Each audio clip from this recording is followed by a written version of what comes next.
It's our time. It's our time. Hey there, I'm Shub from North of Normal. Welcome to One Song, One Story. The concept is simple. Each guest brings a song that means something real to them, and together we explore what's behind it, the memories, the moments, and the meaning. Today, I'm joined by Alex Baker, an audiophile and someone who could talk about music all day long. He's brought a super interesting song choice, so get comfortable, and let's find out where this song takes us. Enjoy. Welcome to the One Song, One Story podcast, Alex Baker. How are you, sir? Thank you. Thanks for having me, Shubby. I am great, thank you. Yeah, I'm a bit battle weary. Son's in bed, dinner's cooked and eaten. It's been a busy weekend, but yeah, I'm here. This is the thing I've been looking forward to all day. Well, for the last week or so since we started talking about it, and happy to be here. I've been looking forward to it too. Glad to hear it. And if your day today was a song, what would it be called? And what would be the vibe? So it would probably be something called Family Man. And it would be, I'd say fairly upbeat, and the sort of thing that you would be playing to like a family montage with you, if you could imagine running around the park to it. And yeah, something really cliche, I'd say. So Family Man and a nice sort of montage vibe going on there. Yeah, very, very middle of the road, easy listening. Spoken like a true family man. Yeah, exactly. And one thing I always like to do at the start of this is explore a song that connects us. And I will ask you if there's one that you connect with me or that comes into your mind when you think of me. No worries if you haven't got one. But the one that connects me to you is a Prince song called Gold. You know that All That Glitters Ain't Gold. It's quite a famous Prince tune. Yeah, and the reason why is because we used to work together, right? Different offices, but the same company. A company I was at for many, many years, became a shareholder of, and when they got bought, I got given a lump sum, and the first thing I did was quit and walked away and went traveling. And the reason I picked that song is because I remember speaking to old colleagues, and when I posted stuff on social media, it would always be comments like, "Oh, you're living the dream, and is that what retirement looks like?" and things like that. And I think what the truth behind the scenes was, personally, I was dealing with a lot of quite serious addiction problems. And when the company was sold and the money came through, I was like, I need to step away because my life isn't going in the right direction. So I went off. I did a lot of ayahuasca and plant medicines, and I would see the comments on social media, and particularly the one about retirement. I remember thinking, like, I'm not in retirement right now. I'm in recovery. And I was thinking, that line's "All that glitters ain't gold," which is, it's kind of, from the outside, things might look shiny, but it's not always, what it appears to be. So yeah, a bit of a downer to start us off with, but I'm sorry, that's what I remind you of.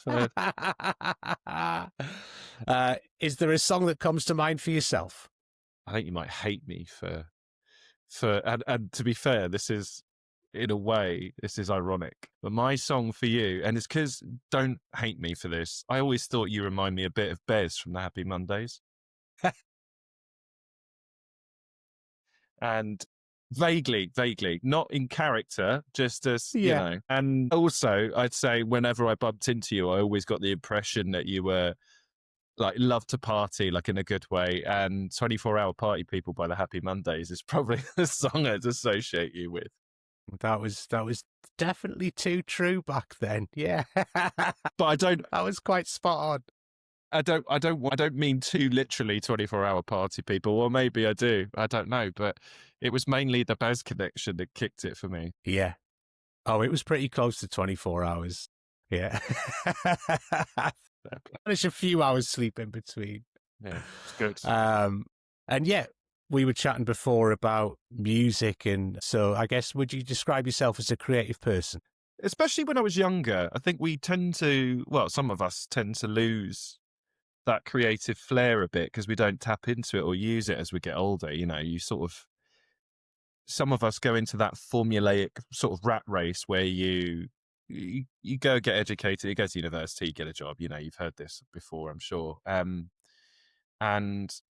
in that kind of process and in that part of your life, and that obviously when you have a family, tend to find that you see a massive drop off in things like hobbies, whether that be music or something creative in another way. And that's, it's a strange kind of, in some ways, dull time creatively for a lot of people like me.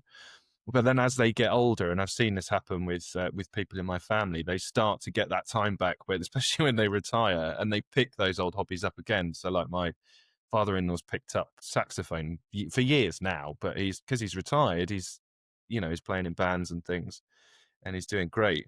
And I hope that I get back into sort of creative stuff before I get to that age. But yeah, I Yeah. would describe myself as creative when I want to be.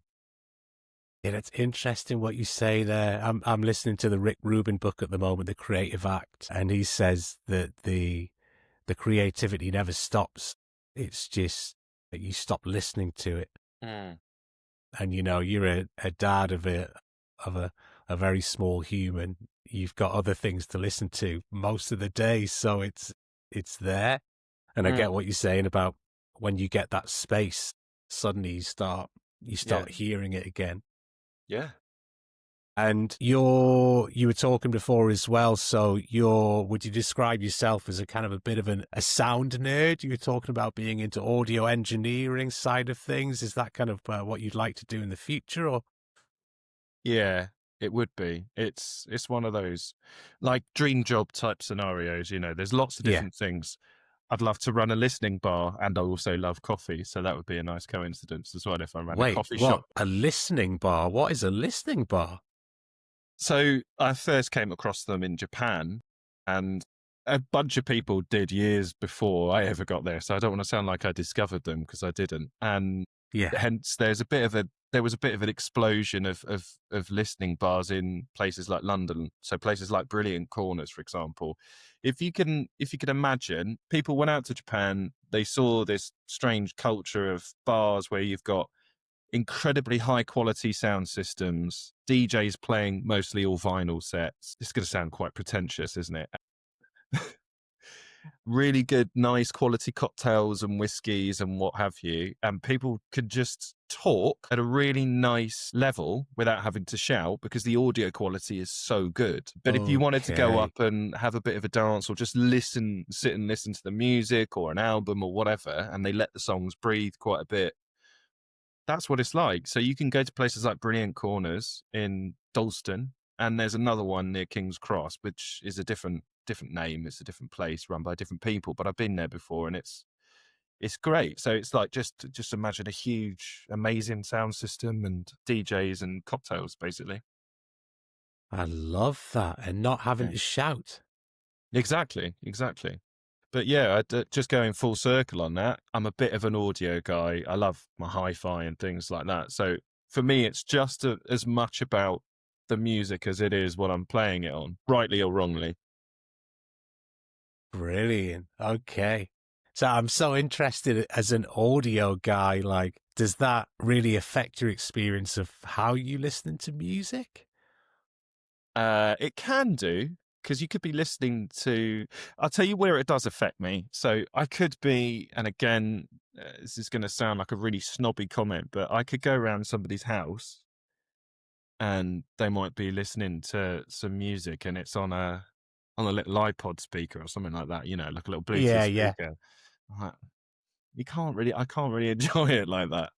I'd have to, get a proper setup for it. Or if I'm listening to it on headphones or something, and it's not quite as good as I thought it would be, and I can't quite hear certain detail or whatever, I'm probably, sometimes I could be fine. So like, for example, if I'm going for a run, I couldn't care less as long as I can hear what I need to hear. But Yeah. if I'm really settling down and listening to music, which I quite often try and do whenever I get the time, then I want it to be, good quality. And I want, perfect sound stage. I want to be able to sit right in front of the speakers. And I even sort of kick my partner out of the set, like the sweet spot, so I can sit there and listen to the music if it's on. Oh, that's fantastic. I bet they enjoy that. Yeah, I bet they So do. I don't think, I mean, I guess it's interesting because my ears aren't attuned to that level. And I think it's either a little bit natural or it takes learning.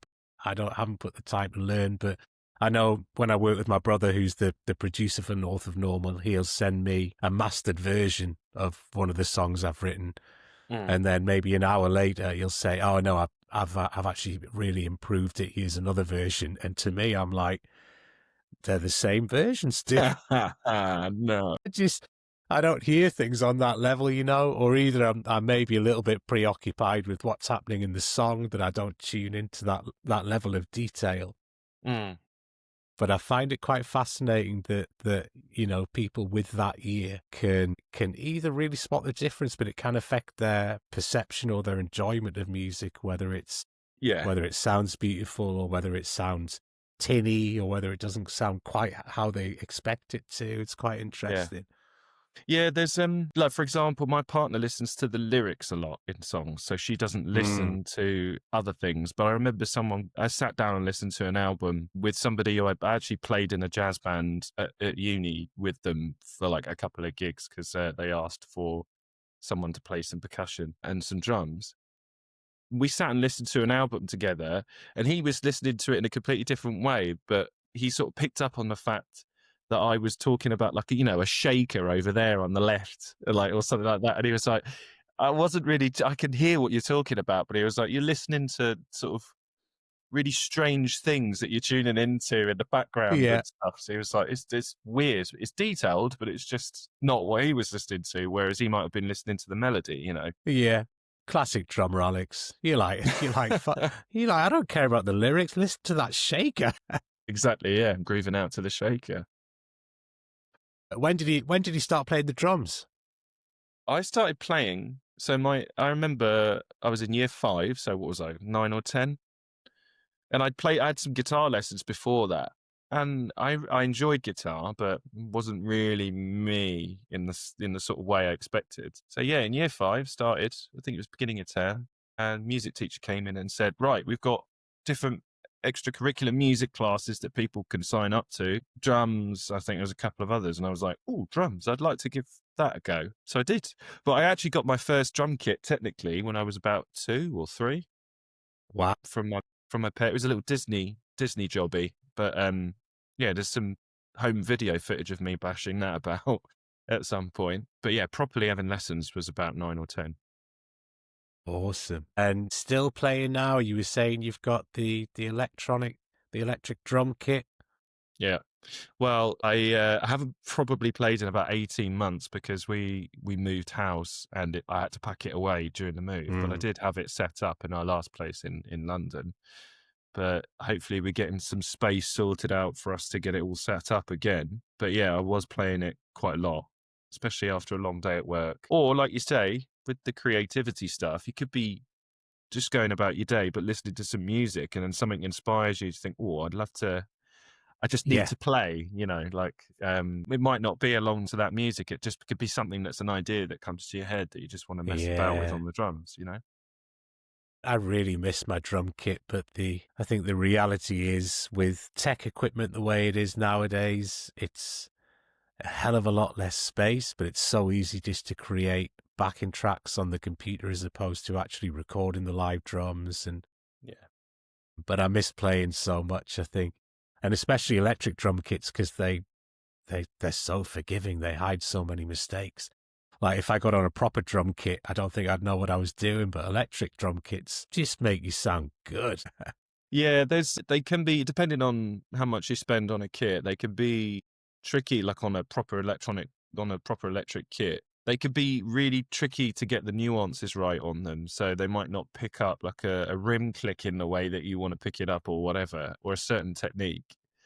But yeah, it's always good. You can't beat an acoustic kit, in my opinion. But it's just, all the neighbours would hate me, so I can't really do that. Yeah, that's very true. And we will get to your song choice because it's a great choice, but just want to explore your own kind of musical history a bit more. So do you remember what your like earliest musical memory was, your earliest memories of music?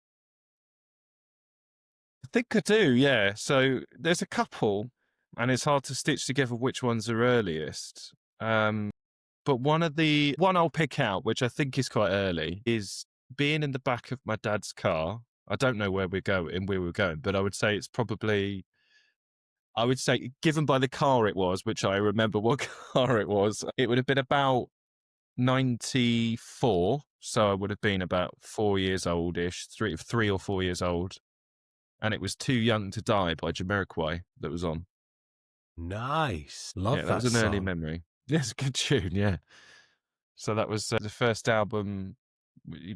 He was signed to Talking Loud, I think it was. It was Giles Peterson's label. Okay. That's a great album. I think Jamiroquai's first album, loved it. Second album was really, really cool as well. Yeah. And then I think I kind of tuned out after that, but I still listen to the first two albums now. Are you still a fan? Yeah. I was listening to, it wasn't that long ago, I was listening to Emergency on Planet Earth, and I think I listened to, was it Return of the Space Cowboy was the second one, wasn't it? Yeah. There's the title track, if you listen to the right version with that amazing breakdown on that keyboard, so it's incredible. Yeah, I really like it. Yeah. Always got time for Jamiroquai. Yeah. And how would you describe your musical taste? Probably it's a good place to start with Jamiroquai, to be fair, but it sort of sets the tone a bit because my parents are big sort of like jazz funk type heads, so No way. they used to. I think they know each other through clubbing and all of the weekenders and clubs that they used to go to in London and places like that. So from your sort of typical sort of jazz funk weekenders or soul weekenders as they used to call them, through to the kind of more obscure sort of jazz stuff that became the sort of jazz dance and acid jazz world later on. Yeah. So that when I was growing up, I was listening to a lot of that. I was listening to a lot of, so for example, you'd hear Lonnie Liston Smith or Roy Ayers or obviously Kool and the Gang, Earth, Wind and Fire, a lot of stuff like that when we were growing up. And then into the early 90s, my dad got into listening to sort of jungle and what became neo soul as well, and other bits and pieces. He was quite, I suppose he was quite forward thinking for a late 30s dad with 2 kids. Yeah. So he was still into buying his records a lot and stuff like that. So yeah, I got it from my parents really. Jazz, funk, soul, a lot of reggae as well. Obviously a lot of electronic music. Yeah. I know people don't like to pigeonhole themselves, but I'd call myself a bit of a musical snob. Yeah. You're going with those genres. You're not stepping outside of it. I mean, I do. So I like a lot of indie rock from when I was, when I was hanging out with a lot of friends as a teenager. I really got like the first love of mine that I chose actively myself was probably a lot of soulful house and UK garage and stuff like that. Yeah. So I got into that quite young because I used to tape Pete Tong's Essential Selection, where I sort of got introduced to a lot of that sort of stuff, like really early J. Cole stuff or like Masters at Work and all that sort of stuff, So I used to live basically in a blooming record shop that my dad always used to take me to. Yeah. And my sister. And we'd be in there all day when he was spending all of his money on CDs and vinyl. So by the time I got to a point of getting pocket money, I was probably about 9, 10, I think it was when I bought my first records. I bought a Soulful House tune from there with my pocket money because I used to be able to sit and listen to whatever I wanted to listen to. And there was one thing I asked for, and I said to my dad, can you use my pocket money that he hadn't given me yet, probably never planned to buy this 12-inch for me? So that's when it got started. Very cool. So you were growing up around some good music, some funky music. And did you always, because it's your parents' music, did you always go along with it, or at some points were you like, nah, I'm gonna go find something else because this isn't cool because my parents are listening to it? Do you know what? Weirdly, I doubled down on it. It was the absolute opposite. To tell you a story, like to prove that, when we were really young, and I mean I was probably early days of school, Like, my sister and I were at the same school and at primary school, and there was a particular event on at school where we were told you could bring your own tapes in. And, me and my sister and a couple of other people were chosen to pick the music for this thing. And we were so into what our parents were into, actively. And my mum gave me a bunch of tapes to take with me. And, I put some obscure sort of Dexter Wansel tune on. And everyone was like, what the hell is this? What are you playing? Like, where's all the, because they obviously wanted to listen to whatever kids listened to, and that wasn't it. But I sort of didn't, I think it was probably one of the reasons why I didn't talk to my mates as much about it and got a little bit shy with music and just sort of kept it really intimate. But I doubled down on it. I think my sister went more into some sort of poppier kind of stuff, and she's since come back to what we grew up with, as you do. But Yeah. I sort of just expanded on it a bit, really. Love that. I love that. I love the kids and the teachers probably looking at you going, huh? Yeah. He's a 10-year-old and he's into this. Yeah, I think actually at that point we were I was in year 2, I think, when that happened. I just vaguely remember my mum opening the glove box of the car and a load of tapes sort of coming out, and she's just take those in with you, because she was in a rush to get to work. And I loved it. I love and I was that. really sad that everyone at school didn't like it. Yeah, I kind of miss tapes in the car. I don't think I miss CDs in the car because they always seem to be like under seats and scratched. But I kind of like tapes in the car, and getting a tape out the glove box and popping that in. It made a beautiful sound, and it's a great feeling. Absolutely. I do But miss probably those days. not too safe rummaging around in the glove box for your tapes or CDs. Now you just voice control something off Spotify. Bit safer, but not as fun. Yeah. No, it's true. Not as fun. Not as tactile. Yeah. Tactile is the word. And I think I was talking to another guest about this as well. There's the tactile element, but the bigger the format, like when you buy vinyl, you get so much beautiful artwork as well. Then that's kind of, that's lost in the world of streaming. Mm. And certain albums I've found myself largely going buying the vinyl just to enjoy some of the artwork that was in there and the sleeve notes and all the beautiful content that you get. Absolutely. Yeah. You can't beat it, can you? You can't beat it. I'm sounding like an old soul today, but yeah, I totally agree. And you've got your decks, so have you got a pretty sizable record collection? Do you know, I started counting it during lockdown, and got bored and gave up. But to put it this way, there's too much to now fit in one of those 8-shelf Kallax things from IKEA. So there's a couple of boxes on the floor.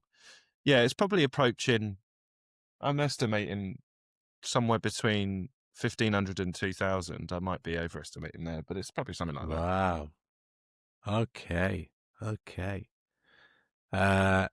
So out of 1,500, 2,000, and all the songs that you've heard, you've managed to choose one. So it's probably time we kind of move on and find out what that is. But I think just before we do, a quick note for anyone listening for the first time. This isn't a podcast about breaking down music theory or production tricks. It's really about the personal connection we have with music and the way one song can hold an entire story.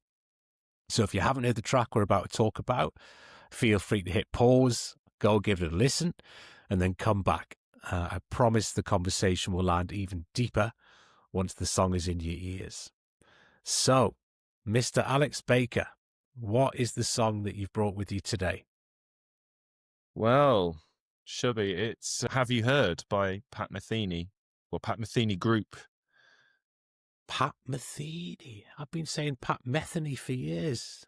It's great to hear you pronounce it that way. Tomato. So, Have You Heard by Pat Metheny. Great choice. We are going to dig into it, but I'm always curious to know, about the process. Was it an easy choice, or what was the process you went through to choose this particular song? It wasn't one, it was an easy choice. It was the first song that came to my head. This is So, brilliant. This is brilliant.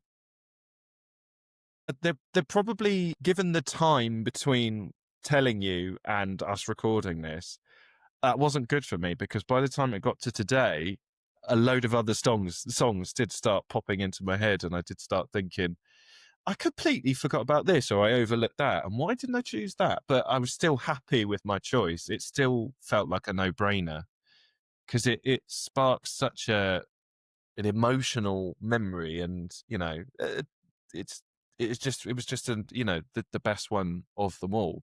It just Just to jumped give out. you, just for context, I do have this is quite dark, but I do have a funeral playlist, and Oh that is on my it. God. Really? For your own funeral? Yeah, this is going to sound very self-indulgent, but we'd been drinking one night years ago. My partner and I said, why don't we put together, I can't remember what we were talking about, but we were thinking, what if something happens to me? You don't even know what songs I'd have at my funeral. So we put one together for each other.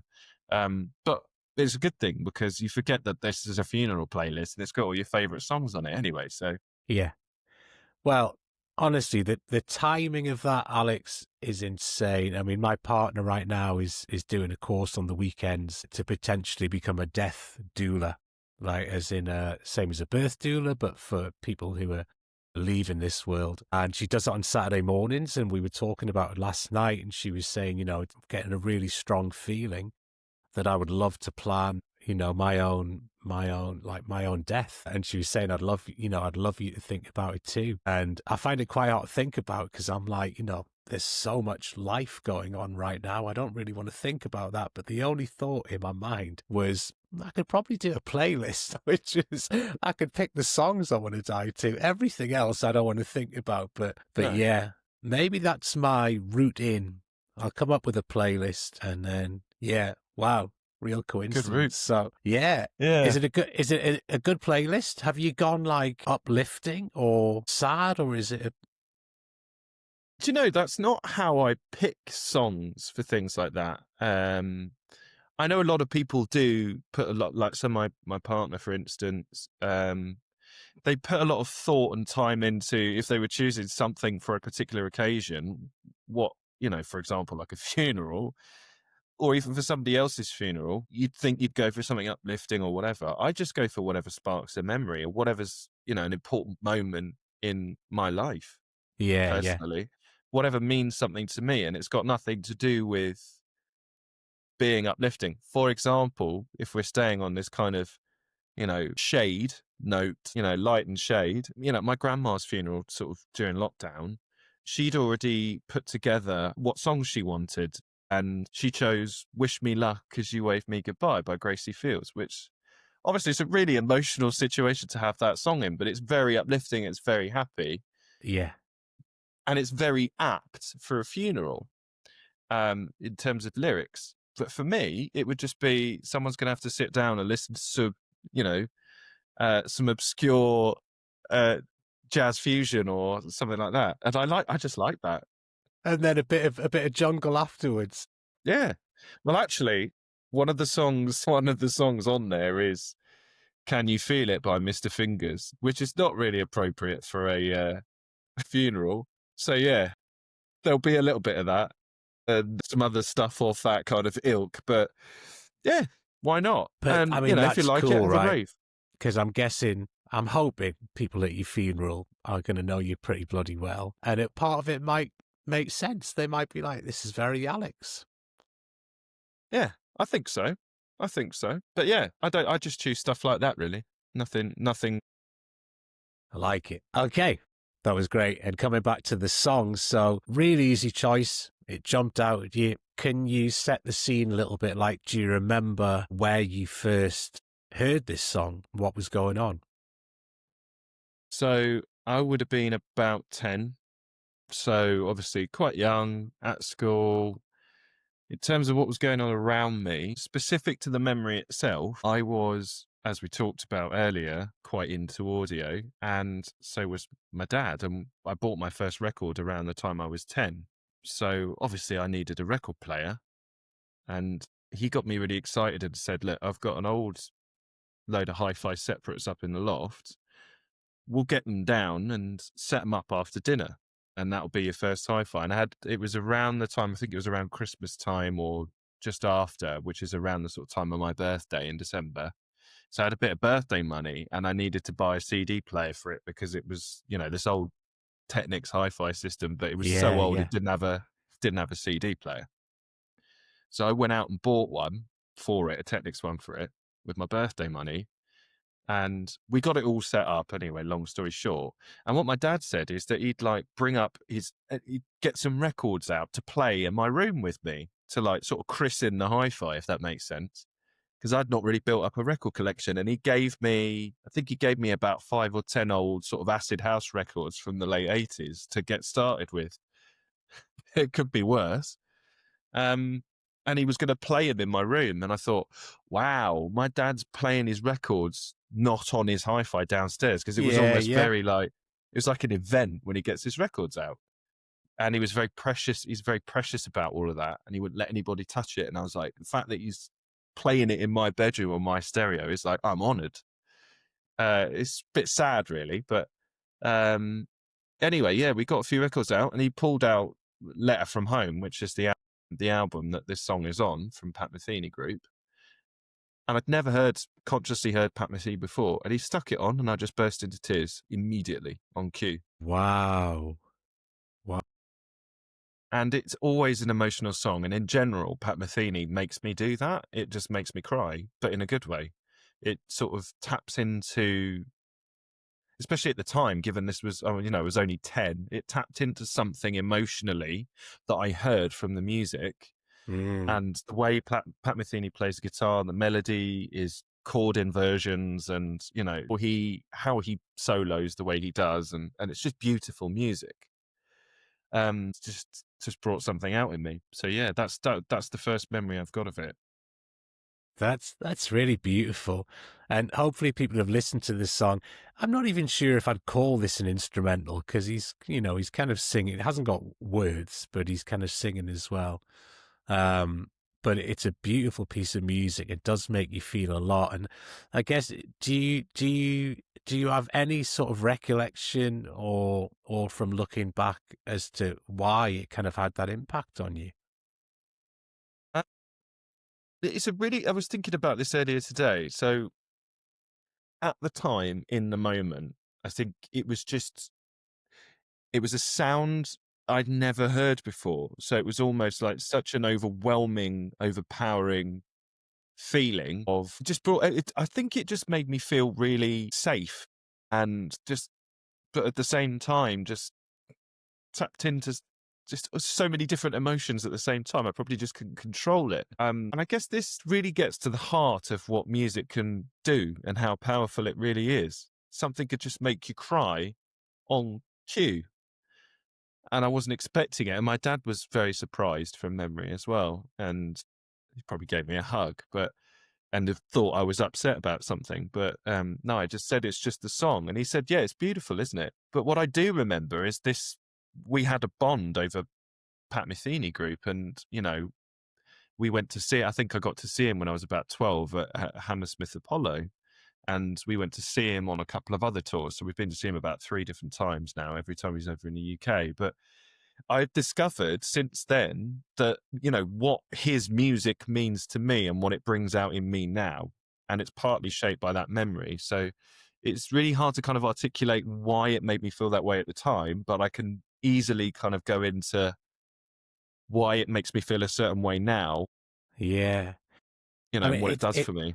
It's kind of fascinating, because at 10 years old, for something to hit you that hard, when I don't think you maybe don't have the same tools that you have when you're older to maybe process so much. It feels like there was just something on a very deep physical, emotional level that maybe you couldn't really understand or explain at the time, but you fucking felt something in that music, and you were like, I don't know any other way to express this. I bet your dad was like, Yeah. oh God, terrible choice. He hates this tune. And you're like, no, I love this tune. Yeah, I bet he did think that, yeah. 'Cause he probably put it on thinking, nobody else I know gets this. I Yeah. wonder if my son will like it. Oh, that is beautiful. And oh God, yeah, So it's special in that way, I guess. very special. And I think music's quite amazing like that. Weirdly, I'm into so many different sorts of music, and I probably have some of my sort of favorite types of music is like real old school funk and soul. Yeah.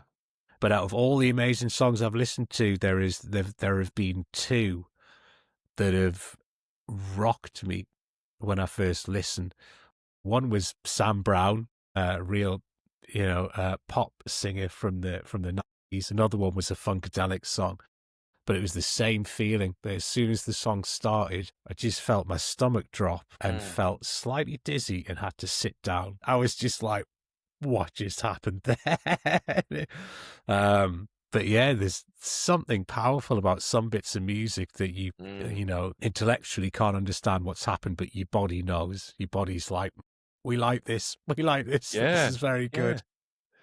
It's crazy, isn't it? I mean, if you think about it, I mean, it makes people dance. There's something really tribal about it in some ways. And then in some, in others, it can just cause you to, laugh, erupts in laughter. Something could make you really laugh. Like lyrically, it could be really funny, really smart, really clever. It could be really introspective, or it could just cause you to cry your eyes out. It's and the weirdest thing is that it was at the time I had no reference point with this song, so I had no connection to a particular memory or anything. Yeah. It was purely just the song. But yeah. It's fascinating. Now, I was speaking to another guest about this, and he described it as, we are all vibration and frequency, and music is vibration and frequency. And one person can hear it and not be moved, another person can hear it and it can rock their world. And I think this song was definitely meant for you. Yeah. Because you had an amazing reaction to it. Absolutely. And then, so you had this incredible moment with it at 10 years old. What did you do afterwards? Did you listen to it all the time? Did you not listen to it for a long time? How did you react to it? It sparked a curiosity in listening to Pat Metheny's kind of other music in his back catalogue. So I think I remember spending a lot of time with my dad listening to Pat Metheny music, and he had recorded a lot of his stuff on cassette to play in the car as well, because he had a ton of his albums and CDs and things. So I think I would have had a cassette Walkman at the time. So I definitely listened to his First Circle, that album, which was the one that I think First Circle came before Letter from Home. First Circle was about 1985 or 6. So I was going back a little bit, listening to some of the earlier stuff. And again, similar emotions. And I'd listen to that tape until it snapped. It just got me it opened up a whole new world of other stuff. But the song itself, I actually came back to when I was probably about 14 or 15 and listened to it almost on repeat a lot of the time. By this point, I got it on used my dad's CD and ripped it to my iPod, as they were all the rage at the time. It came to a point where I would listen to it almost daily. Yeah. On the bus to school or something like that. And it was almost like it was a comfort blanket, I think. But yeah, the immediate aftermath of it was, wow, I want to see Pat Metheny live and I want to listen to more of his music. That's so cool. I love the way you describe it as a comfort blanket. I've got those songs as well. Yeah. I'm curious, I don't know whether you think about it this way or not, but there's the title of the song, I think, is genius. So before the song's even played, it's like, it's asking you a question. And I'm like, have you heard it? And it's like, well, yeah, there's so many questions in there. I'm like, heard what? And I'm like, do you think the song has some meaning, or what meaning do you take from the song? Because it's such a loaded title, yet it's an instrumental. So there are no lyrics Yeah. in there. Really interested to know how you kind of perceive that and what's your take on it. So I was thinking about this earlier today, and I had what I would call, this is the most profound I probably get with my realizations. There's no particular meaning in the song or from the title, Have You Heard to Me, until it sort of occurred to me that I was like, well, obviously, it's making bold claims for itself, Yeah. if you interpret it that way. But the album is Letter from Home, which is kind of, that has a profound meaning to me as well. Okay. So I'd say whenever I feel vulnerable, or I might feel like I need just to, again, sort of sit and think for a bit, if I feel like I need some confidence, or if I feel like I'm under a lot of pressure, things are getting on top of me, I'm feeling quite emotional and, exposed, I need that security or comfort blanket of home. And it takes me back to being young and almost the security of my family, my parents. Mm. And I guess that Letter from Home is exactly what it is. So when I was at university, for example, and studying, I would only ever listen to Pat Metheny. And I remember the day before an exam, I'd had zero sleep. So I was feeling very fragile emotionally anyway. I'd crammed all my revision in at the last second, and I was convinced I was going to fail this exam and fail the I think it was second year, so I wouldn't get into third year. And I went out to get some fresh air in the morning. I stuck my iPod on, and I stuck this on, and I stuck another Pat Metheny song on, and I just cried. Walking down the road on my own, because it helped me get some emotion out. But it was the letter from home. It was Yeah. the everything's going to be okay. It's beautiful. It sounds like a profound effect. Have you ever gone back and listened to it with your dad? Only live when we saw Pat Metheny. Wow. So technically, yeah. But yeah, I think he put it on downstairs on his hi-fi like a couple of years after that, and we listened to it, but not for a long time actually. So yes, maybe we should Yeah. revisit that. And when it's tough might be tough to answer this given how much you've listened to it, but when you listen to this song, you know it well. Mm. I guess what do you admire about the way it was made? Are you kind of listening to all the instruments, or what are you feeling, and what do you admire about it when it's in your ears? That's interesting. I have picked it apart quite a few times. Time signature, I think it's, the way it's arranged, the recordings, because it had been there was a German label, which is quite nerdy, called ECM, that did a lot of the, stuff, jazzy stuff, who were known for really high quality recordings. Pat Metheny's stuff was on ECM at the time, I believe. And I sort of admire the quality of it. I just think it's impeccably well recorded. The dance that, musically, that Pat Metheny and Lyle Mays does on the guitar and the piano is incredible, and the Latin influence of it. It's got a lot of Latin percussion in there as well. And I think Metheny Group was going through that kind of Latin jazz inspired sort of period and towards the mid to late 80s.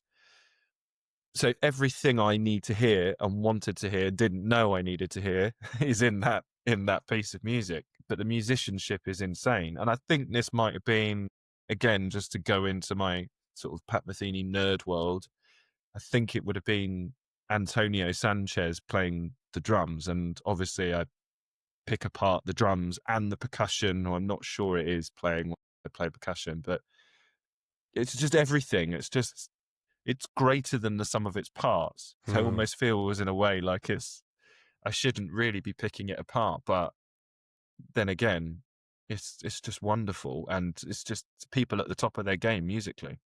Yeah. Yeah. And the musicianship is incredible, and there's a lot going on. I kind of feel, I mean, I love listening to Charlie Parker, John Coltrane, some of the old jazz greats and stuff, and it's obviously a different era. But when I listen to this, there is so much happening, yet it somehow feels a lot more accessible than a lot of old school jazz. It's kind of accessible. It kind of invites you in. It feels playful. You know, when I've put on some old school jazz for other people, their instant reactions like, what is going on? I don't understand it, or it's too noisy. This feels like, hey, we're playing some crazy jazz, but come and listen. It's really cool. There's something, as I said, there's something quite inviting about it. Yeah, Even I though agree. there's some very technical playing, and it's I don't know if you've listened to a lot more of him than I have. I don't know whether that's a hallmark to his work or something unique about this tune, but that really struck me about this song. Yeah, no, you're absolutely right. It is a bit of a hallmark. But it depends on also, you get a different flavour of sort of Pat Metheny's influences depending on what year you listen to an album from. So the early stuff, sort of mid to late 70s stuff, is very different. And then it goes through, there's a lot of rock inspired stuff as well. And then oddly, he does a song with David Bowie called This Is Not America that not a lot of people really knew existed. I So when you haven't play heard him there, that. yeah, it's an incredible song. And also it talks to how much of a musician's musician David Bowie really was, that he goes and works with someone like Pat Metheny Group. Okay, I'm gonna have to have a listen to that. And I Mm. usually will drop a link to the song, so I'll probably drop a link to that song in as well. Sure. That sounds cool. I mean, I'm imagining stuff in my mind. I can't wait to actually go and have a listen. Yeah, no, it's a fun ride. To get on the Pat Metheny train. And if someone else was to cover this song, who would you want it to be and why? They already have, actually. Ooh, And it was just I think it's just literally a YouTube short by a duo called Domi and JD Beck. I don't know if anyone's ever heard of them that's watching this, okay. but they only released one album, but they became like sort of an Instagram sensation about 5 or so years ago. And they did a funny take on this song on a YouTube short, but they're incredibly talented musicians. One Yeah. plays drums, one plays piano. And they do it incredibly fast, but then they do at the end of it, they just weave in the do you remember the GameCube startup sound, the Yeah. Nintendo GameCube startup sound? They just do that at the end of the song, but it just weaves it in so brilliantly. I wouldn't want anyone else to touch it but that. I don't think, because I have thought about this if anybody covered it. I think the other end of the spectrum would be, I'd love to hear somebody cover it in an entirely different interpretation that's not trying to kind of just be a straight up rendition of the song. It would be, because it's not a jazz standard really to play by any other artist. I would say maybe someone like Goldie. I'd love, because I know he loves Pat Metheny, so I'd say he's probably the right person to do a sort of drum and bass version of it.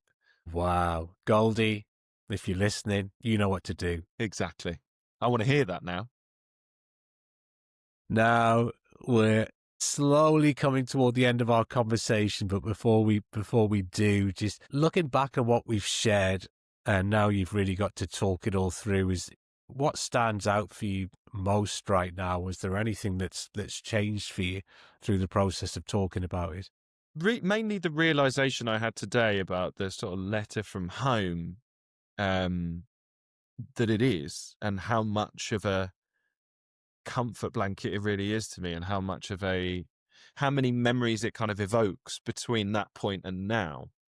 And even some that, things I can imagine, when I was a lot younger than that, but have no relation in particular to the song. So I think now, to me, it makes me realize why I always go to a Pat Metheny album or Pat Metheny music. And I actually caught myself doing it a couple of weeks ago, but it just so happened I was really busy and stressed out at work, and there was, we were really busy with stuff at home. So I thought at the time nothing of it. And now looking back on that, I thought, wow, okay.